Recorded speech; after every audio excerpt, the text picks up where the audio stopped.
అనారోగ్య సమస్యలు ఎక్కువ అవుతున్నాయి. మన దేశంలోనే కాదు, మొత్తం ప్రపంచంలో ఉన్న అన్ని దేశాల్లోనూ ఈ ఆధునిక రోగాలు విచ్చలవిడిగా ఎక్కువ అవుతున్నాయి. దానికి సాక్ష్యం ఏమిటంటే, ప్రతి నుంచి మళ్ళా మరుసటి సంవత్సరం వస్తే డబుల్ హాస్పిటల్స్ అవుతున్నాయి. అంటే హాస్పిటల్స్ పెరుగుతున్నాయంటే అర్థం ఏమిటి? రోగుల సంఖ్య ఎక్కువ అవుతుంది. కానీ ఒకవైపు విజ్ఞానం పెరుగుతుంది, అన్ని విషయాల్లో రీసెర్చ్ చేస్తున్నాము, ఈ రోగం ఆ రోగం అని పేర్లు ఎక్కువ అవుతున్నాయి, కానీ రోగులు మాత్రం తక్కువ అవట్లేదు. డయాబెటీస్ తక్కువ కావట్లేదు, క్యాన్సర్ తక్కువ కావట్లేదు, బీపీ తక్కువ కావట్లేదు, థైరాయిడ్ తక్కువ కావట్లేదు, గౌటు తక్కువ కావట్లేదు, కిడ్నీ సమస్యలు తక్కువ కావట్లేదు, బ్రెయిన్ ట్యూమర్స్, బ్రెయిన్ హిమరేజెస్, అన్ని రకాల ఇబ్బందులు అవుతున్నాయి. ఇవన్నీ రోగాలు ఒకవైపు అయితే, పిల్లలు బుద్ధిమాంద్యులుగా పుడుతున్నారు. అంటే పిల్లలు పుట్టకముందే ఏదో తప్పు చేస్తున్నామని మనకు అర్థం కావట్లేదు. అంటే స్త్రీలు గర్భిణీ కాకముందే భార్యాభర్తలు తినే ఆరోగ్యం వల్ల అండాశయం, బీజకణాలు ఉత్పత్తి చేసే ఈ టెస్టికల్స్, ఈ రెండు దెబ్బతింటున్నాయి. దానివల్ల అనారోగ్యమైన పిల్లలు పుడుతున్నారని మనం అర్థం చేసుకోవట్లేదు. అంటే మన ఆహారం మీద మనకు ప్రజ్ఞ ఉంటే ఇలాంటి పిల్లలు పుట్టకుండా చూసుకోవచ్చు అని ఎవరు చెప్పట్లేదు. అంటే ఇప్పుడు 120 మంది ఇలాంటి పిల్లలు పుడుతున్నారు. బుద్ధిమాంద్య పిల్లలు పుట్టిన తర్వాత జీవితం చాలా కష్టంగా ఉంటుంది తల్లిదండ్రులకి. వాళ్ళకి ప్రజ్ఞ ఉండదు, ఫిట్స్ వస్తుంటాయి, జొల్లు వస్తుంటుంది, చెప్పిన మాట వినరు, ప్రజ్ఞ కళ్ళల్లో కళ్ళు పెట్టి చూసుకునే ఒక ప్రజ్ఞ లేకుండా ఉండటం వల్ల నేర్చుకోలేరు. ఇలాంటివన్నీ సమస్యలు మనం మన చేతుల మీదుగా తెచ్చుకుంటున్నామని ఈ విజ్ఞానులు, ఈ డాక్టర్లు, ఈ విశ్వవిద్యానిలయాలు చెప్పట్లేదు. మనం తినే పదార్థాల్లోనే మనకు పుట్టే పిల్లల ఆరోగ్యం దెబ్బతీస్తున్నామని మనకు అర్థం కావట్లేదు. నేను ఇంకా చేపలు తినాలి, గుడ్లు తినాలి, మాంసం తినాలి, ఈ పదార్థాలన్నీ కృతకంగా తయారు చేయడం మొదలుపెట్టారు. ప్రకృతిలో సహజంగా దొరికే పదార్థాలు కలుషితమైపోయాయి. రాసాయనిక పదార్థాలు, ఎరువులు, క్రిమి కీట కలుపు నాశక పదార్థాలు దక్షిణ ధ్రువంలో కూడాను కనిపిస్తున్నాయి. అంటే మీరు ఈ సోయాబీను, ఈ మొక్కజొన్న, ఈ అమెరికన్ స్వీట్ కార్న్, ఇలాంటి పదార్థాలని పెంచేదానికి వాడే కలుపు మొక్కల మందులు దక్షిణ ధ్రువంలో ఉన్న పెంగ్విన్ రక్తంలో కనిపిస్తుంది. అంటే ఎంత ప్రమాణంలో ఈ విష పదార్థాలని మన వ్యవసాయ రంగంలో వాడుతున్నారు అనే దానికి ఇది ఒక పెద్ద సాక్ష్యం. ఇలాంటి పదార్థాలు మనం యథేచ్ఛగా మన నోట్లోకి వెళ్తున్నాయి. సోయాబీను, మొక్కజొన్న రెండింటినీ కలిపి పశుగ్రాసం తయారు చేస్తారు. ఆ పశుగ్రాసానికి రాసాయనిక ప్రచోదక పదార్థాలని లేపనం చేసి కోళ్ళని, పందుల్ని, ఆవుల్ని పెంచుతున్నారు. అంటే ఈ రసాయనికాలన్నీ మీరు తినే 1 కేజీ మాంసంలో, తింటున్న 2-3 గుడ్లల్లో ఇవన్నీ మీ దేహంలోకి వెళ్ళి మిగులుగా మారి మీకు లేనిపోని రోగాల్ని తీసుకొస్తున్నాయని ఈ విజ్ఞానులు, ఈ డాక్టర్లు, ఈ విశ్వవిద్యానిలయాలు చెప్పట్లేదు. వీటన్నిటికీ కారణం మనం తింటున్న పదార్థాలే. ఎందుకు ఇలా జరుగుతుంది?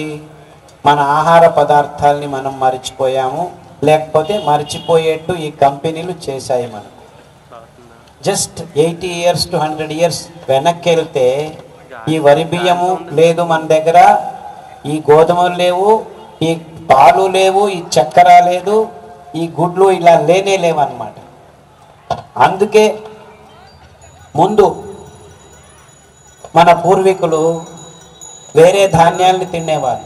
అవే అరికలు, సామెలు, కొర్రలు, అండు కొర్రలు.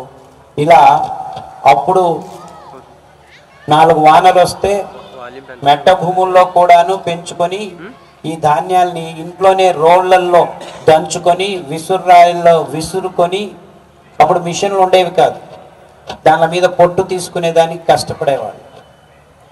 ఈ హరిత విప్లవం వచ్చేసి ఈ ట్రాక్టర్లు, ఈ మిషన్లు, ఈ ఫ్లోర్ మిల్లులు, ఈ రైస్ మిల్లులు వచ్చిన తర్వాత ఆ పదార్థాలు మెల్లమెల్లగా కనుమరుగైపోయాయి. ఇంతకుముందు వరి బియ్యం లేదా ఉండేది. ఎవరో జమీందారులకి చెరువు గట్లలో నీళ్లు ఎక్కువ ఉన్న చోట ఎకరానికి 4-5 మూటలు పెంచుకొని ఎప్పుడో పండుగల్లో పబ్బాల్లో వాడుకునేవాళ్ళు. అందరూ సామాన్యంగా తినేది ఈ కొర్రలు, సామెలు, అరికెలు, అండుకొర్రలేగా ఉండేవి. కానీ గడిచిన 80 సంవత్సరాల్లో అంచెలంచెలుగా ఈ పదార్థాలన్నీ మాయమవటం వల్ల నిజమైన ఆరోగ్య పదార్థాలు లేకుండా విత్తనాలు కూడా నిర్నామం చేసేసారు ఈ కంపెనీలు దాదాపుగా ప్రపంచంలో అన్ని చోట్ల. అంటే ఈ మార్పు, ఈ విజ్ఞానం అనే పేరుతో మెల్లిగా పాఠ్యపుస్తకాలలో పాలు పరిపూర్ణ ఆహారం అని రాసి విజ్ఞానపు పుస్తకాల్లో మనం అందరం ఆ సైన్స్ టీచర్లు చెప్పడం మొదలు పెట్టడంతో అందరూ పాలు మంచిది అనుకొని పాలు విచ్చలవిడిగా ఈ కృతక పాలు, జెర్సీ పాలు, హెచ్ఎఫ్ పాలు అని ఆవులకు జన్యు మార్పిడి ప్రయోగాల వల్ల ఒక్కొక్క ఆవు 15 లీటర్లు 20 లీటర్లు పాలు ఇచ్చేట్టు చేసుకొని ఆక్సిటోసిన్, ఎస్ట్రోజన్ ఇలాంటి ఇంజెక్షన్లు ఇచ్చి ఆ హార్మోనులు పాలల్లోకి వచ్చి ఆ మిగులు మీ దేహంలోకి వచ్చి మన దేహంలో హార్మోన్ ఇంబ్యాలెన్స్ జరిగి పిల్లలకు ఇబ్బందులు మొదలవుతున్నాయి. ఎంతవరకు అంటే ఆడపిల్లలు ఇప్పుడు 9 సంవత్సరాలు 10 సంవత్సరాలకే ముట్టవుతున్నారు. 14-15 సంవత్సరాలకు ముట్టవలసిన ఆడపిల్లలు స్కూళ్ళల్లో వెళ్తే ఇప్పుడు 100కి 90 మంది దాదాపుగా 8-9 సంవత్సరాలకు 10 సంవత్సరాల లోపు ముట్టవుతున్నారు. అంటే రోగాలన్నీ ఒకవైపు అయితే ఇలా మన స్త్రీత్వాన్ని మార్చేసుకుంటుంది. ఇంకొక రోగానికి, ఇంకొక రోగం నుంచి ఇంకొక రోగానికి ఈ మాత్రల వల్ల ఎక్కువ ఇబ్బందులు అవుతున్నాయని మనం గ్రహించటం లేదు. మగవాళ్ళకి ప్రోస్టేట్ ప్రాబ్లము, నరాల ప్రాబ్లము, బీజ కణాలు, వీర్య కణాలు మాయము కావటం ఇప్పుడు 20-30 మిలియన్లకు వచ్చి నిలుస్తోంది మగవాళ్ళల్లో వీర్య కణాల ప్రమాణం. అంటే మొత్తం మన దేహంలో రోగాలు ఒకవైపు వస్తుండేది మనం మర్చిపోయినా ఇలా మన దేహ ప్రవృత్తినే మార్చేంత భయంకరమైన ఆహార పదార్థాలని మనం తింటున్నామని గడిచిన 25 సంవత్సరాల నుంచి నేను చెబుతూనే వస్తున్నాను. కానీ ఇంకా ఎవరు ఈ విషయాల్ని గంభీరంగా గమనించట్లేదు. ఎందుకంటే నేను చెప్పే విషయాలన్నీ ప్రస్తుతం వ్యవస్థీకరణకి తద్విరుద్ధంగా ఉంది. అంటే నేను చెప్పేది ఏమిటి? బియ్యం తినొద్దు, గోధుమలు తినొద్దు, పాలు తాగొద్దు, చక్కెర తినొద్దు, గుడ్లు తినొద్దు, ఇవన్నీ వ్యవస్థ ఎంకరేజ్ చేస్తుంది అన్నమాట. అంటే ఇప్పుడు దొరికేదే ఈ పదార్థాలు, ఆహారం అంటే. కానీ నిజమైన ఆహార పదార్థాలు మాయమైపోయాయి.